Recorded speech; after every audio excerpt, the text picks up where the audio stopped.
Good morning বন্ধুরা। আজকে আবার একটা রেসিপি নিয়ে চলে এসেছি।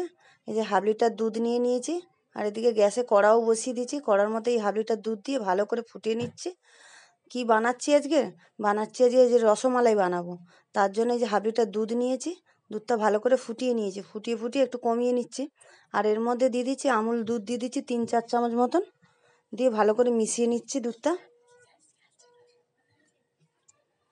এই যে, আর একটুখানি আমি সামান্য একদম একটুখানি একটা ফুড কালার একটু দিয়ে দিচ্ছি, যাতে এই যে রসমালাইয়ের কালারটা খুব ভালো আসে। তার জন্য একদম সামান্য একটুখানি।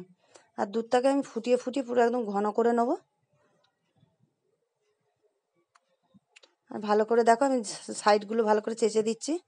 একটু 2-3 চামচ মতো একটু চিনি দিয়ে দিচ্ছি মিষ্টির জন্য।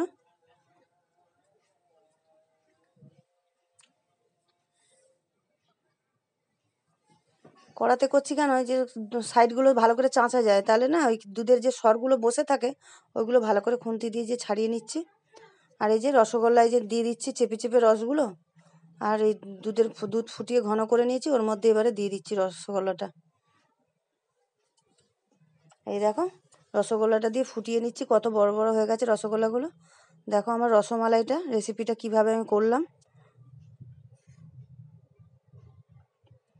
এই যে হয়ে গেছে। এর মধ্যে আমি একটুখানি দিয়ে দেবো যে এলাচ গুঁড়ো করে একটু দিয়ে দেবো, যাতে সেন্টটা ভালো হওয়ার জন্য।